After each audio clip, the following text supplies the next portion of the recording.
I'll be right back.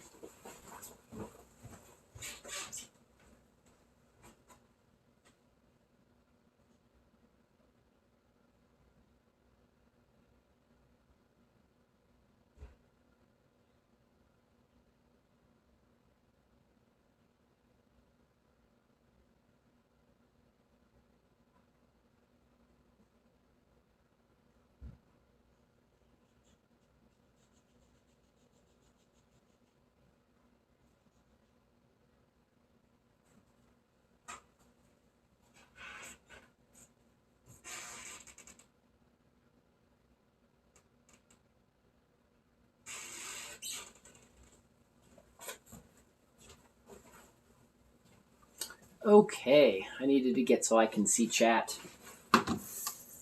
and just in case I miss chat on there and things of that sort. So I hope everyone's having a wonderful day. So I'm gonna give it a minute or two for some people to arrive. Have it labeled right, correct? I do have it labeled correct. So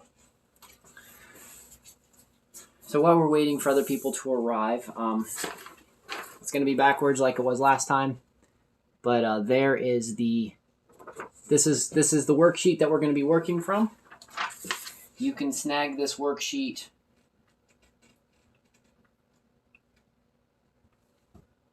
from that page. So if you go to that page and then up here, it's going to be right up here in the top corner. You'll click on workshops and you'll see worksheets. Scroll down, and this one is called the Soilless Seed Starter. So what we're making is, this is not going to have any dirt in it. This is just focusing on the optimum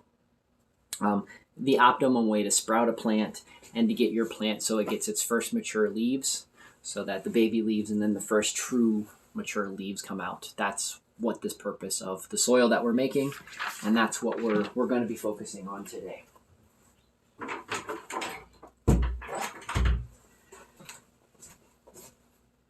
And if you guys need any place else, if you guys have any other different questions or things of that sort that don't get answered today, you guys are welcome to come over to the Discord,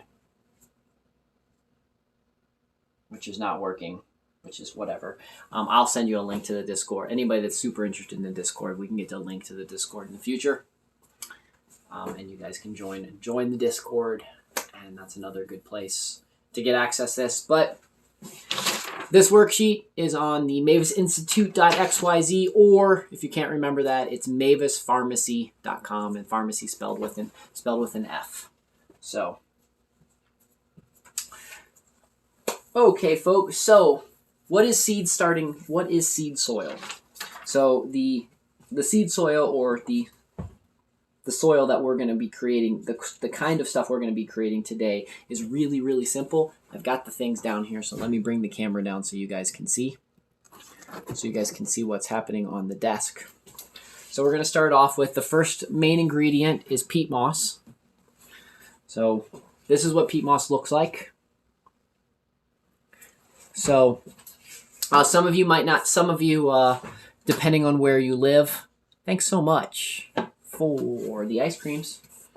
I'm not a big fan of this brand, but this is the easiest thing to find. And so you guys can usually go to Home Depot or Lowe's, and you can buy one of these small bags of peat moss. If you're going to go to Lowe's or Home Depot or something like that to get peat moss, I do suggest buying the cubic, that big square. It's usually in the back corner. But if you don't, you can just get a nice bag of peat moss like this. These are very inexpensive. And this is what the peat moss is. That's probably the first ingredient. We're going to make 2 different recipes today. This is the peat moss recipe. You also might be wondering, well, why are we making this when I can just go buy a bag myself and have pre-mixed seed soil? And the reason is you can make high quality seed soil for quite a bit cheaper than you can by going and buying one of the pre-made stuff. So, especially if you buy everything in bulk, or you join forces with your neighbors, or you join forces with like a community group or things of that sort, and you guys buy everything in bulk from all the ingredients you'll see how that will definitely be very beneficial. So, ingredient number 1 is peat moss. The reason you want the peat moss is because the peat moss is really, really good at holding the water in, and it's going to prevent the seed from drying up too early. So that's why we're starting off with the peat moss. Now, one of the big tricks with the peat moss is when we get the mixed, it is a good idea to lightly get this moist before you start using it. So this has actually been outside, so it's naturally already had that done.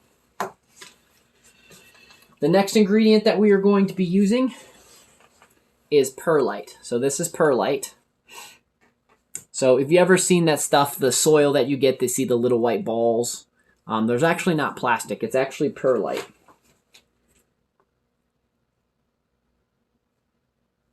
So in perlite,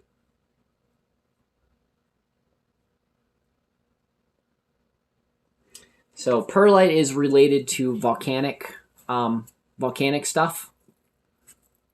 So you guys can see how easy it is to break up and things of that sort. So most seed starting soil and such has perlite in it.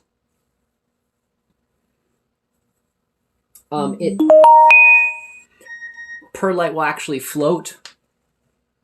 Perlite will actually float. Let me also show you.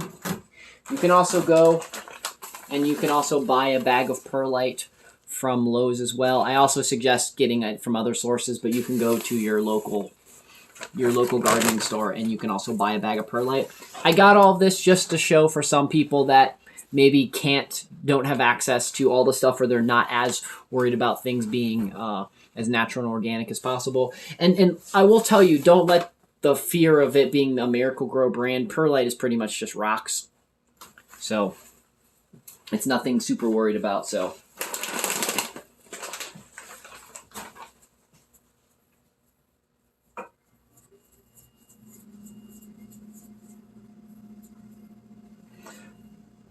the reason why you're going to add perlite over something like, some of you might be wondering why we're doing perlite over sand, is because this is lighter and it actually has a little bit of holes in it. So as well as it's going to help keep things drained and it's that kind of stuff, it's also going to allow the air pockets to be there where sand can compress and things of that sort. So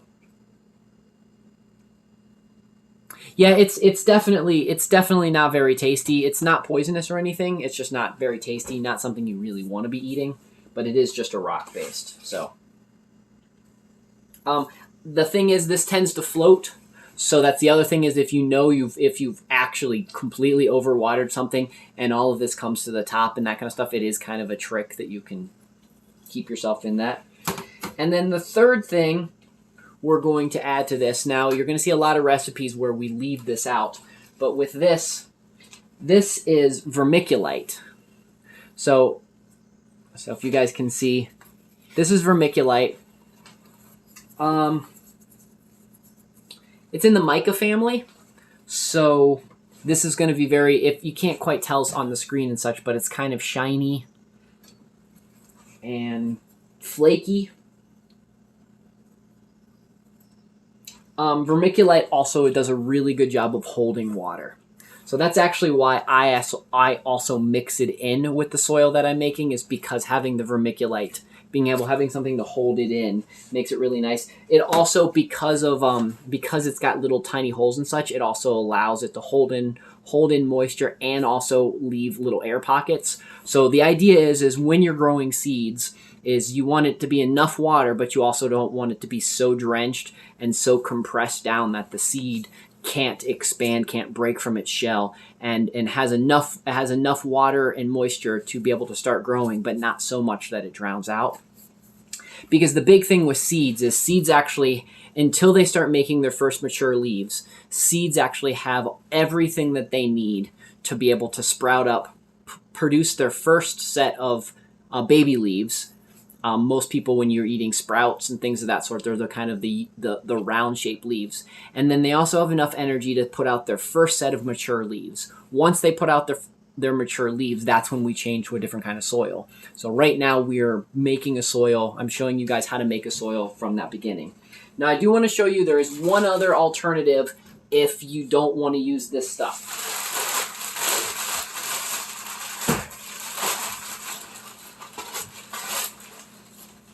And the alternative is coconut coir. That's what this is. So it's just coconut husks. You've got, this is actually a double brick. So I'll tell you guys a little trick from using this many, many times. Each brick takes roughly about a gallon of water to really break up the brick and to really get it so that it's workable to make soil out of. Now, the reason why some people like to use this over peat moss is peat moss some people can say peat moss isn't necessarily sustainably harvested. And some places don't actually do the peat moss extraction as sustainably as they should, and so it can hurt the environment around. It can cause problems. Where this is just crushed coconut shells, and the crushed parts of coconut, and then compressed into a brick, so it's easy. Okay. Now this is going to be very fibrous. This is going to be a lot more fibrous than the other stuff is, and the only downfall to this is this has a neutral pH. So the plus side is if you've got a plant that's going to grow later in life that you need to be able to adjust the pH, it's easy to know that when you're starting with this, you're going to start with a neutral pH. But you can actually add stuff once this plant gets a little older. You can start adding different things if you need if you need your pH to be higher or lower. But this is what it looks like. You can pick these up a lot of different places. We happen to pick these up on Amazon. It's a double brick. So at the end, I'll actually show you. I have some pre-mixed stuff ready to go, so I can show you guys what the difference is, and we can talk more about that when we reach that particular point. So I've got my bucket. I just mix off in small little buckets. As you guys can see, it's a nice, nice clean, sterilized, it's a joke, bucket. So on my directions, because what I've learned when it comes to mixing soil, because everybody's going to be mixing at different amounts of soil and different amounts of things, because some of you are going to do hundreds and hundreds of plants, and some of you people may only do a few plants. So I have everything set up in parts.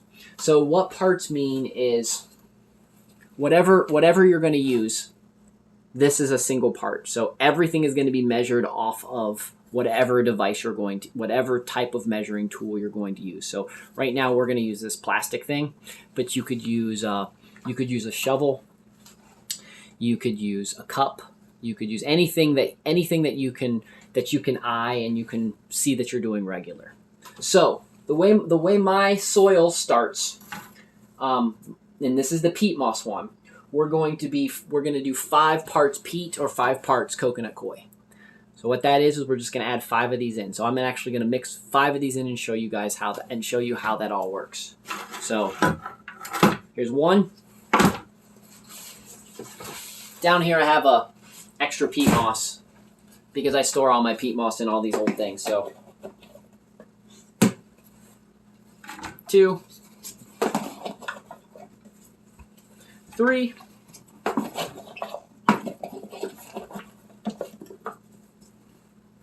4,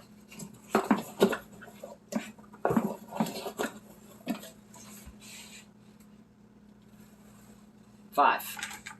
So we've got 5 of those in here. The next, and how I've modified my recipe, is we do 2 parts. So we do 5 parts of the peat moss or the coconut coir. The next thing we're going to do is we're going to do 2 parts of the perlite. So that's what I thought. I was pretty sure that this was just 1 part. So there's 1. And I already have my perlite labeled and pre-containered.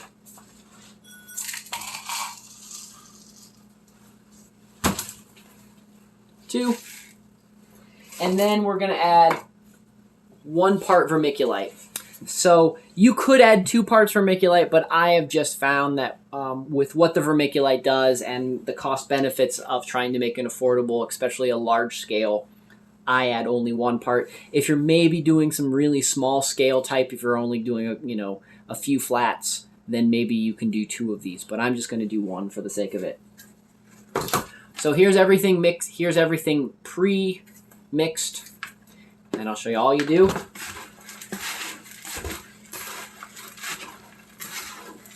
You just stir it up.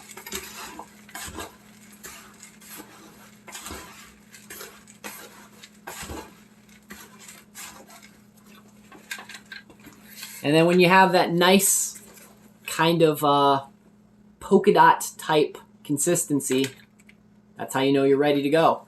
It really is just that simple. Now, I'm going to pour the two different variances because this was a peat moss one.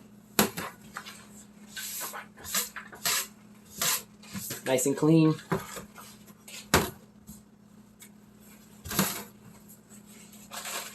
So I'm first going to show you the peat moss variant, and then I'm going to show you what coconut koi, if you're going to use it instead, and we'll show that on the screen.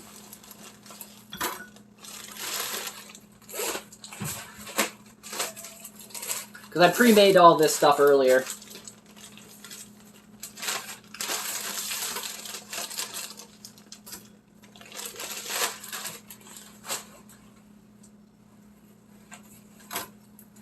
So there's the peat moss one. You guys can see it kind of just looks like peat moss with all the stuff mixed in. This is the coconut. What I want to show you about the coconut with that is you're going to see, with the coconut, you're going to see more strings. You're going to see more fiberish, like things that look like hairs. That's perfectly fine. That's not going to screw up anything. The one thing it will do is it does give the plants some stuff to wrap their roots around. This does have a slightly different smell. The peat definitely has that dirt peat moss smell. It's not bad. It smells more like dirt. Where this kind of just has more of a just a neutral, like not really a smell to it because the coconut husks and the way they grind those down and the way they sterilize those, it doesn't really add any type of smell. So either one, they make just about the same. You're going to do pretty much the same recipe either way. And if you use all organic stuff, or if you use stuff that you know where it came from or things of that sort, you're making really, really spectacular seed starting soil. Now, here it is mixed up again with the black and white. You might be asking, well, why don't I just buy the stuff pre-made? So the stuff pre-made is after deconstructing the stuff pre-made a few times, what I realized is they probably do 10 to 1, if not 20 to 1. So you're not going to, in the pre-made stuff, it's not going to be nice and black and white. It's not going to be nice as salt and pepper as what you're seeing here. And so making your own, you're definitely making a far superior type soil, seed starting soil. And the other thing is let's say you overmake this. What you can do is you can put this, like I did, this is what I usually suggest, is if you've overmade too much, put it in a Ziploc baggie, write down what it was on, and then seal this up, and then put this away for next year. You can just put it away. Like I just keep it in old containers. You know, I just have it folded up, sealed like this, ready to go for next year if I make too much. And really, it's good to go. And then when you're ready to plant, you just put this into your pots. You put your seed in there, and then you lightly water it. And then you just come back and you regularly water it. And this is going to definitely help with your germination. And you're not going to be wasting money on having dirt. This is also a lot lighter than if you're buying topsoil or you're buying dirt, because your seeds actually don't need topsoil or dirt. And then when it produces your first mature leaves, then you transplant that into more of a gardening soil, or you transplant it outside, or you transplant it into your greenhouse, or you transplant it into your growing station, or things of that sort. So, kind of really that simple. Again, guys,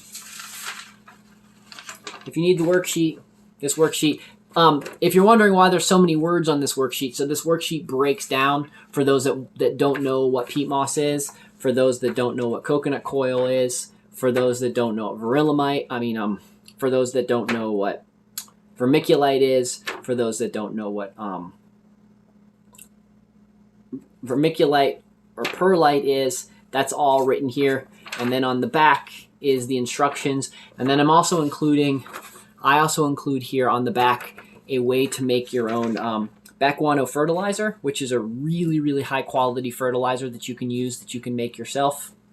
Usually when I teach the class, when I go out to places, when I go to garden clubs, when I go out to schools, I usually actually have enough so that everybody can make their own little bit of back guano tea. And the great thing about the back guano tea is it can be completely watered down and you don't even need a lot of it, and you can make some really spectacular back guano tea to really just help older plants and such just really get that extra boost of what they need. So this is the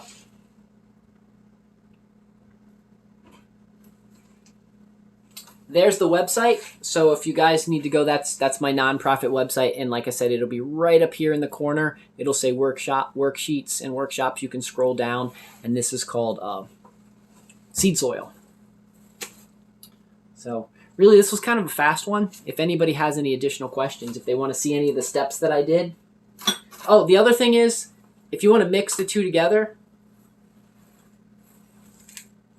it's no big deal. So you can mix the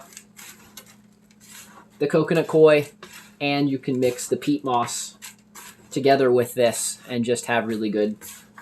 What I normally like to do is try, I just, because I think experiments are fun, I usually like to have one thing running in coconut coir and the other running in peat moss, and seeing if they make any difference, see if one holds water better. Just fun, cool fun tricks like that.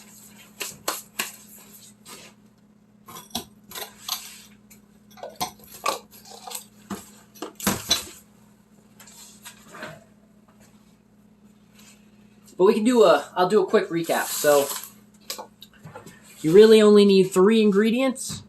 You're going to need peat moss, vermiculite, and perlite. All of these things you can get in a garden center. All of these things that you can get online.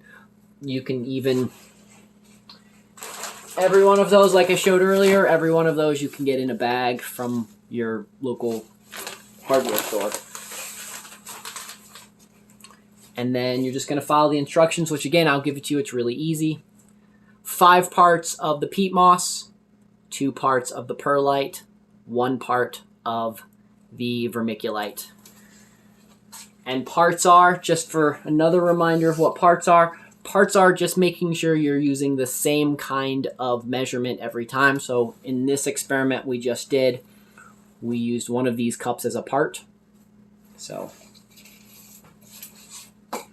real simple, easy. Ultimately going to save you money. The other thing that you can do for those out there that maybe are around a bunch of people that are gardening and things of that sort. So high quality seed starting soil is actually sought after. And so this could be a little side business for you. You could mix up bags, you could mix up things like that, and then you could sell these to local garden clubs. You could sell these, figure out what kind of bags and such you have, and you could do this as a seasonal income for folks that maybe don't want to go to the big box stores, or maybe folks that can't necessarily adventure out. You can make up these in large gaps, and you can sell them. And again, if you buy this in bulk, you buy this with a group of people, and you buy large amounts of this, you can make a bag of this for next to nothing. So I in the past was able to sell a full bag. This bag's not full. I'll show you what this is the peat. I'll show you what a full bag usually looks like.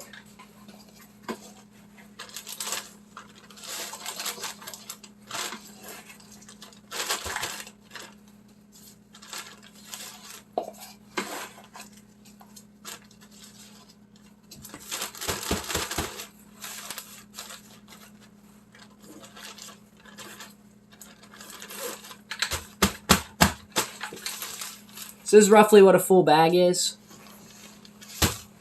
It weighs, let's find out.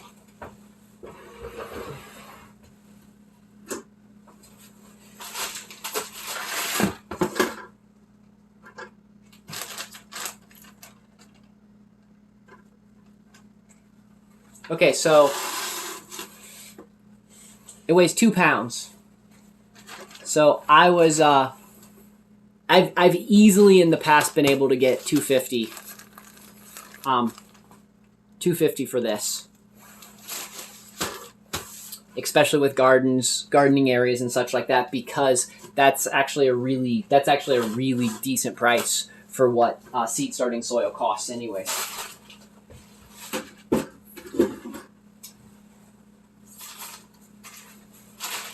And even if you do this on a smaller scale, and you have to buy all your supplies, so you know, this bag, which is going to give you probably about 20 to 30 parts, 20 to 30 of these, and this one is going to give you about the same. And then you're also going to be able to buy a bag of perlite, and each of those bags roughly come to about $5. So you should easily be able to make your money back fairly quickly. And you just make yourself up this. So not only doing it for yourself, but doing something for other folks, maybe making an additional seasonal income, and getting more and more people to get into gardening and farming and fun things like that. So, any questions out there in the internet lands today? Since this is one of the easier, quicker workshops that we have. In the future, we will be doing, we're going to be spinning the honey soon. So we're going to be talking about how to spin honey. We're going to be talking some more about planting seeds, seed preservation. Lisa, in the future, hopefully we can get her to talk a little bit more about making sourdough bread and fun things like that. So, and if anybody else out there wants any particular workshops, anything that you would like me to make up a class on, or would like me to establish something, I'm always interested in modifying my curriculum to do the best that I can to fulfill as many people out there that have an interest in that. If you guys just let me know, I'll be more than happy to put together something like that. So, since I know there's a delay, I'll give you guys a minute. So, the wind kicked in, didn't blow anything off the roof. So those that watched the class earlier with the roof, everything turned out well. And look, I didn't even make that much of a mess, just a little mess, which is perfect because I didn't want to make a big mess. I didn't want a lot. I didn't want to spend a lot of time having to clean any of this up. So, it turned out to be perfect. Also, if you guys have cats, I don't know if I showed you these before. If you guys got cats, man, these cat litter boxes are absolutely spectacular, especially for storing garden stuff, because they got that nice handle, and they store dirt really well. They store other supplies and such really well, and you just pop a label on the front, and you've got everything that you're going to need to be able to do that. So, well, anyways, friends, I think I'm going to jump off here. Thank you guys all for joining me today in this seed starting class. I hope you guys have a wonderful rest of the day, and I will see you guys tomorrow. Again, if you have any questions, you can join the Discord. You can hit me up, email, or anything other than that. Anyways, friends, it's Doc, Justin, whatever you guys like to call me. Have yourself a wonderful rest of the day. Till tomorrow. Adios.